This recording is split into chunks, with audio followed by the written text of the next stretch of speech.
Η ενίσχυση των 150 ευρώ είναι η ενίσχυση που θα πάρουν οι νέες και οι νέοι, τα προστατευόμενα μέλη των οικογενειών μέχρι το τέλος Ιουνίου. Πάμε να δούμε τελικά ποιοι τη δικαιούνται. Λοιπόν, κυρία Μακρυδάκη, μέχρι τέλος Ιουνίου τα χρήματα θα πιστωθούν στα IBAN των γονέων, χωρίς να γίνει καμία αίτηση με τα εισοδήματα του 2024, σωστά? Ακριβώς. Μέχρι τέλος λοιπόν του Ιούνιου θα μπορέσετε να δείτε τα χρήματα στον τραπεζικό σας λογαριασμό. Δεν χρειάζεται να κάνετε απολύτως καμία διαδικασία, αλλά προσέχουμε φορολογικές μας δηλώσεις να είναι σωστές. Τα τέκνα να συμπεριλαμβάνονται και στην περσινή και στη φετινή. Αυτό είναι μια συμβουλή από μένα. Μάλιστα. Πάμε να δούμε τα εισοδηματικά κριτήρια. Έγκαμος με ένα παιδί για να πάρει 150 ευρώ, εισόδημα έως 40.000 ευρώ. Σωστά.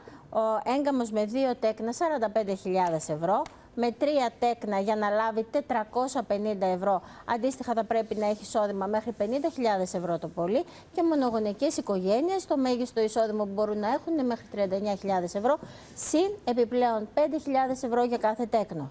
Επίσης μπορούν να πάρουν την ενίσχυση των 150 ευρώ, πρέπει να πούμε, και όσα παιδιά έχουν γεννηθεί από τις αρχές του χρόνου μέχρι τώρα και όσα θα γεννηθούν μέχρι τις 31 Ιουλίου. Και εκεί η καταβολή της ενίσχυσης όμως θα γίνει μέχρι τις 31 Αυγούστου του 2026. Μην ανησυχείτε λοιπόν, θα μπορέσετε κι εσείς, αν έχετε αποκτήσει φέτος παιδί, να μπορέσετε να λάβετε αυτά τα 150 ευρώ. Ωστόσο όμως δεν ξεχνάμε ότι πρέπει να βγάλουμε άφημη για το παιδί μας, προκειμένου να φανεί στην ΑΔΕ και να μπορέσουν να τακτοποιηθούν τα χρήματα που είναι να μας δώσει η πολιτεία στο τραπεζικό μας. Όταν λέμε προστατευόμενα μέλη. Την κυρία Μακρυδάκη, πώς θα τα ξοδέψουν τα παιδιά τα λεφτά? Ναι, όντως. Πάντα θα βρεθεί λύση. Σε πόσο διάστημα μπορούν να τα ξοδέψουν? Πόσα λεπτά? Προσέξτε, σε πόσα λεπτά πιστεύετε? Μια οικογένεια, Παναγιώτη Στέφανε Φιλοθέη, που έχει 3 παιδιά, μπορεί να πάρει και 450 ευρώ. Ό,τι και αν πάρουν δεν είναι κακό. Ακριβώς. Τώρα να μιλήσουμε σοβαρά. Αυτό που λέμε είναι ότι ό,τι και αν πάρουν καλό είναι. Ναι. Από εκεί και πέρα όμως δεν σώζει κανείς τίποτα. Έτσι. Από το να μην τα λάβουμε όμως, καλό είναι να λάβουμε. Σωστό.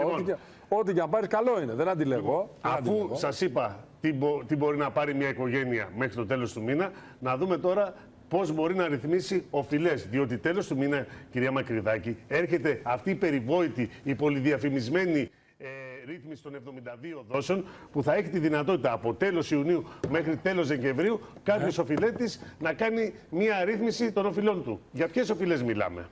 Έτσι λοιπόν θα μπορέσετε να ρυθμίσετε σε 72 δόσεις, κάτι που το περιμένατε εδώ και αρκετό χρονικό διάστημα, τις οφειλές σας, αλλά οι οφειλές μόνο που έχουν γίνει ληξιπρόθεσμες μέχρι και τέλος του 2023. Και βεβαίως εδώ μια απαραίτητη προϋπόθεση είναι τα χρέη αυτά να είναι αρρύθμιστα μέχρι και 21 Τετάρτου του 2026.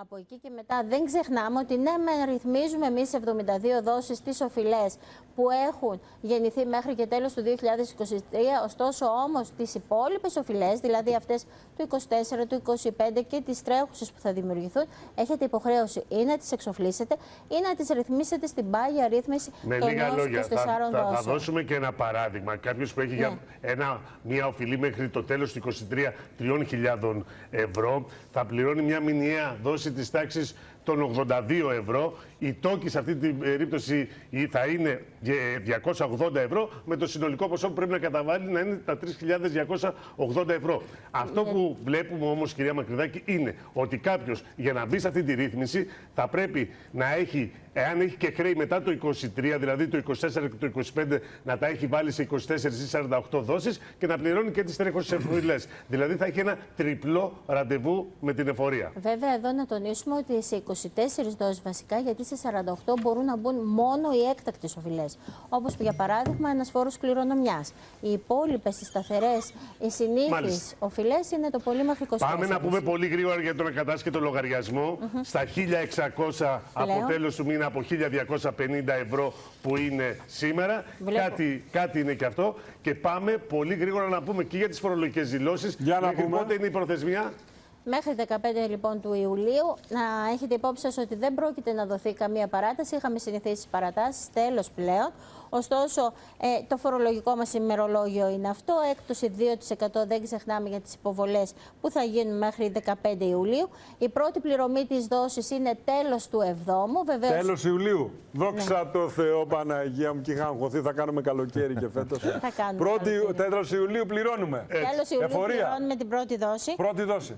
Δόξα τω Θεώ. Τελευταία το Φεβρουάριο. Θα περάσουμε έναν Αύγουστο ζάχαρη, να ξέρετε, που θα έχει έρθει η εφορία. Δεν ξεχνάμε όμως το εξής, ότι αν θέλουμε να εξοφλήσουμε και να μπορέσουμε να κερδίσουμε την έκπτωση, εξοφλούμε όλο το ποσό μέχρι τέλος. Πόσο είναι η έκπτωση? Ανάλογα με το πότε έγινε υποβολή. 4, 3 ή 2%. Αν την κάνεις από τώρα μέχρι τις 15 Ιουλίου, Χαρίζω την έκπτωση, δεν πειράζει. Ένα θα σας πω τώρα αυτό που λέμε. Μέχρι στιγμής είναι 7 εκατομμύρια δηλώσεις πρέπει να γίνουν. Έχουν γίνει 5.200.000 δηλώσεις. Καλά πηγαίνει.